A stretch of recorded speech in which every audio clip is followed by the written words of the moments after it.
നമസ്കാരം. Raf talk മലയാളത്തിലേക്ക് അവർക്കും സ്വാഗതം. ISLൽ ഇന്ന് കേരള ബ്ലാസ്റ്റേഴ്സ് ഒഡീഷ FCക്കെതിരെ കളിക്കുന്നു. കഴിഞ്ഞ മത്സരത്തിലെ വിജയത്തിൻ്റെ ആവേശത്തിൽ ബ്ലാസ്റ്റേഴ്സ് വീണ്ടും ഒരു തകർപ്പൻ വിജയം നേടുമെന്ന പ്രതീക്ഷയോടുകൂടി ആരാധകരെ കാത്തിരിപ്പാണ്. സ്റ്റേഡിയത്തിൽ ഇന്ന് ചില പ്രതിഷേധ പരിപാടികൾക്ക് മഞ്ഞപ്പട കോപ്പ് കൂട്ടുന്നുണ്ട്. അതെങ്ങനെയാവും എന്നുള്ളതും നമുക്ക് കാത്തിരുന്ന് കാണാം. എന്തായാലും ഒഡീഷ FCക്കെതിരെ കളിക്കാനിറങ്ങുമ്പോൾ കേരള ബ്ലാസ്റ്റേഴ്സിൻ്റെ നിരയിലെ മാറ്റങ്ങൾ ഉണ്ടാവുമെന്ന കാര്യം ഉറപ്പാണ്. പ്രത്യേകിച്ച് ഹീസൂസ് ഹിമെനസ് മടങ്ങി വരുന്നു.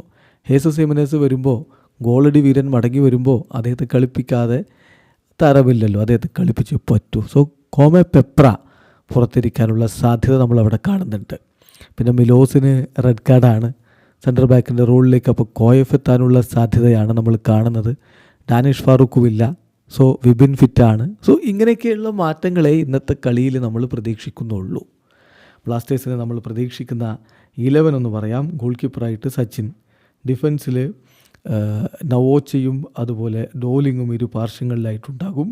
പിന്നെ ഹോർമിപ്പാം സെൻറ്റർ ബാക്കിൻ്റെ റോളിൽ, ഡ്രിൻസിച്ചിന് പകരം കോയഫ് വരും. ദെൻ മധ്യനിരയിൽ ഡാനിഷിന് പകരം വിപിനുണ്ടാകും. ഒപ്പം ഫ്രെഡി ലാലമ്മാവയും. മുന്നേറ്റങ്ങൾ നയിക്കാൻ നോഹ് സദോയി, കോറു, ലൂണ, ഒപ്പം ഹീസസ് ഹീവിനസ്. അതാണ് നമ്മൾ പ്രതീക്ഷിക്കുന്ന കേരള ബ്ലാസ്റ്റേഴ്സിൻ്റെ ഒരു 11. ഒരു പക്ഷേ ചില മാറ്റങ്ങളൊക്കെ നിങ്ങൾക്ക് പറയാനുണ്ടാവും. നമ്മുടെ കമൻറ്റ് ബോക്സ് രേഖപ്പെടുത്തുക. ആരോഗ്യകരമായ ഫുട്ബോൾ ചർച്ചകളുമായി നമുക്ക് മുന്നോട്ട് പോകണം. കേരള ബ്ലാസ്റ്റേഴ്സ് ഇപ്പോൾ 15 കളികളിൽ നിന്ന് 17 പോയിൻറ്റുമായിട്ട് 9ാമതാണെങ്കിൽ 15 കളികളിൽ നിന്ന് 21 പോയിൻ്റുണ്ട് ഒഡീഷ FCക്ക്. അവർ 7ാം സ്ഥാനത്താണ്. ആ ഒരു പ്ലേ ഓഫ് സ്പോട്ട് പിടിക്കുക എന്നുള്ളത് തന്നെയാണ് രണ്ട് ടീമിൻ്റെയും ലക്ഷ്യം എന്നുള്ളത് കൊണ്ട് കടുത്ത പോരാട്ടം പ്രതീക്ഷിക്കണം. വീഡിയോ അവസാനിക്കുന്ന ഫുട്ബോൾ ലോകത്തെ കൂടുതൽ വിശേഷങ്ങളുമായി റാഫ് ടോക്സ് എത്താം.